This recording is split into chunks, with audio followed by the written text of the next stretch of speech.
Welcome back. So in previous videos, we've talked about what you need to have in place to run your digital products business. I gave you an overview of how Kajabi fulfills the vast majority of those requirements. And in the last video, we also went over a complete tour of the Kajabi dashboard so you could see where all of those different components live in your Kajabi site. Well, in this video, we're not even going to go into Kajabi because I have to tell you, I think this is one of the most overlooked steps when getting started with Kajabi. Because if those of you who remember and used to follow Stephen Covey of the 7 Habits of Highly Effective People, you always remember he always said, begin with the end in mind.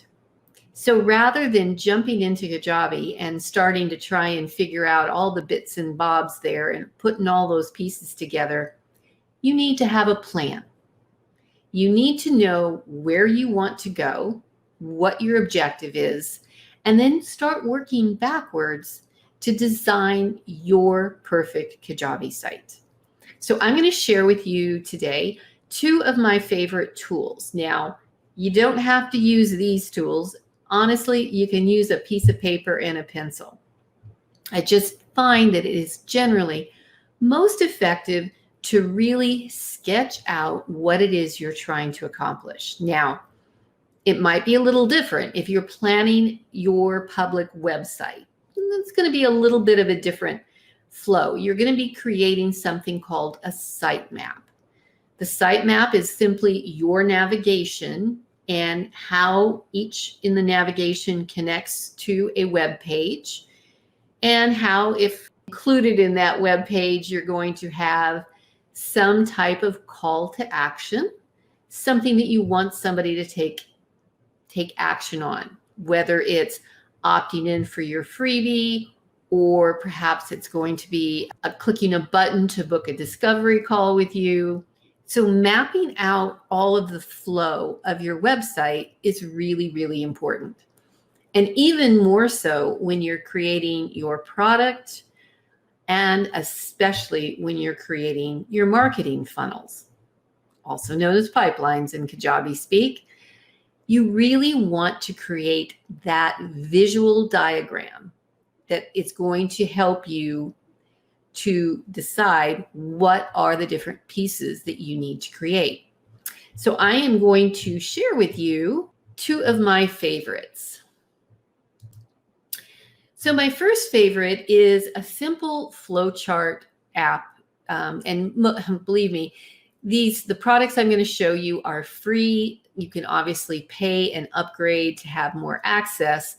But even with a free account, I think you'll probably get everything that you need. So for example, Lucid Chart is my favorite for flowcharts. Now, some of you might be more of the, shall we say, the mind map type of person. So I happen to like Mind Meister for that. I used Mind Meister to create that document before that kind of had you go through this decision tree to decide what needed to happen within your Kajabi site. When it comes to building out, whether it is a pipeline or my website or even my membership flow, I really like using Lucid Chart. So I'm going to show you a couple of examples. So here is an example of a funnel that I created with a client recently. So the short story is, this is for a paid 30-day challenge. The idea is to get people to pay a nominal amount of money, $20, $25, something like that, for a 30-day fitness challenge. And the objective is to get them involved, get them taking action for 30 days, and then selling them into a monthly fitness membership. So when we sat down and we mapped this out, we started with, where is her traffic going to come from? I mean, how is she going to reach out and contact these people? She is going to use Facebook ads. In this case, she happens to be doing a lot of free video content. So We've created some custom audiences that she has the ability to retarget those people with Facebook ads. She's going to use her email list. She uses Instagram, so she's going to be using Instagram stories, and she's going to be using her Facebook page. All of these traffic sources will be driven to an opt-in page.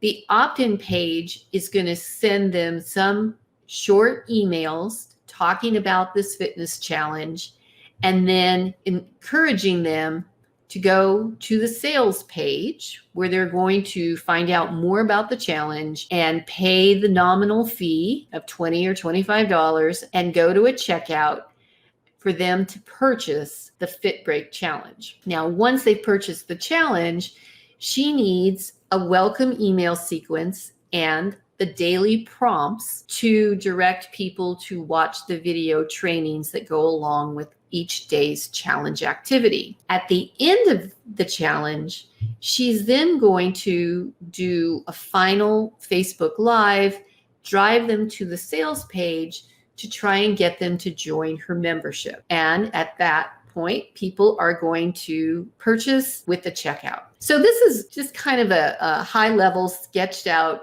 example. But what this does, it gives her a roadmap and it gives her an actual list of things she needs to do. She needs to create her membership Fit Break offer. She needs to create a sales page that's going to give everybody exactly all the reasons why they need to join the Fit Break membership. She needs to create the email sequences that go along with every day of the challenge. And she's also going to need to create an offer for the 30-day challenge, right? Remember, that's the $20 to eliminate the tire kickers and get the people that are actually serious. So you can see as you work backwards, you have literally your to-do list of everything that you need to have done for this particular pipeline. Now, how you might do that with a mind map, I would say a mind map would be a bit more along the lines of for a website. So you could use a mind map and choose an example, almost if you were talking about for a website. So here we have an example where I use the mind map to create my membership product. So in thinking through how I wanted my membership to be set up, I went through and decided what were going to be my dashboard for new members and how I was going to onboard my new members. So that is over here. We have our members dashboard with the welcome video, a video on how to navigate the membership and how to cancel their account. Then I had core content. So for a membership, we typically want to give them the high level view of the success path for being, for gaining the mastery in the topic that we are teaching.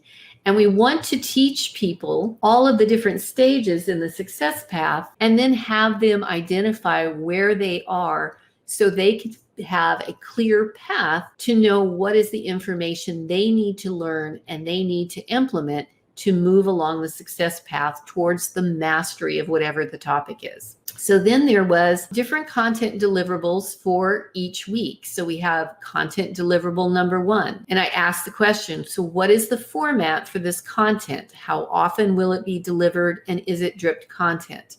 So for example, with my membership site, content deliverable number 1 are open Q&A calls. That is probably the most popular and the most used content in the membership, is because people just want to get their questions answered.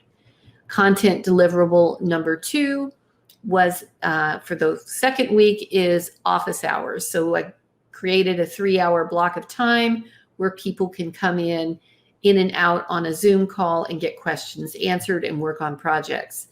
Then content deliverable number 3 is the monthly training, and then an additional Q&A, and then a community. So by using this kind of framework, then I can start to build it out, and it helps me when I'm building my Kajabi product because I understand the hierarchy and the organization of all of the content. So I hope you see that sometimes stepping away from the Kajabi dashboard and mapping all of this information out gives you a clearer path to what you're trying to build. So it allows you to understand the relationships between the different assets that you're going to need to create, and gives you that step-by-step roadmap of what do you need to build out first. So stick with me. In our next video, we're going to talk about organizing your assets to improve your workflow with Kajabi.